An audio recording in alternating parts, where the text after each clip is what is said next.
When we study in another country or move into a new town, we are often exposed to a culture different from ours and need to go through 4 stages of transition: honeymoon, frustration, adjustment, and adaptation.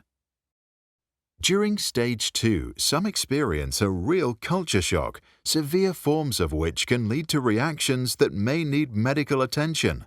But before we come to that, let's first look at what happens typically. In Stage 1, honeymoon, everything is beautiful. The people are friendly, the culture rich, the way of local life fascinating. We are optimistic and excited about all the differences. In Stage 2, we feel frustration. Reality sets in. We have come to understand that there are plenty of barriers to connecting with people and have difficulty with the social norms. We start to reject local traditions and begin to feel homesick. The stage of adjustment is characterized by a growing familiarity with our new way of life. We begin to understand the new customs, acquire language skills, and make local friends. We start to feel more comfortable. Last is adaptation. During this stage, we gain a sense of belonging and are able to fully participate in the new culture, even while maintaining our own native identity.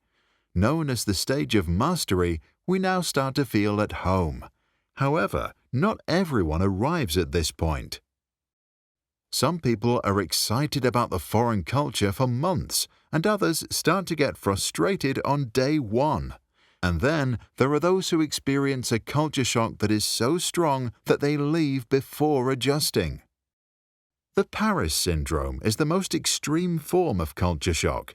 It typically strikes some Japanese tourists who come to the French capital full of excitement and romantic expectations, but are then confronted with filth and arrogance. The 20 or so travelers that are reported to be hit each year experience a wide range of psychiatric and psychosomatic symptoms, including anxiety, hallucinations, and vomiting. And so they leave deeply distressed before they adjust. Those who have adapted to a new society may face a surprise when they eventually return home.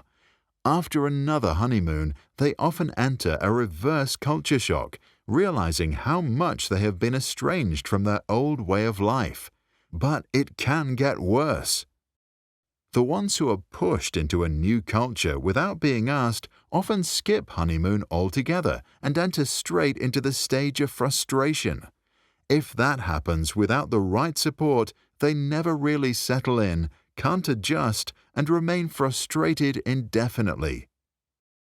Studies show that toddlers who are sent for their first days at preschool without anyone to accompany them experience so much anxiety that they can't bond with their teachers.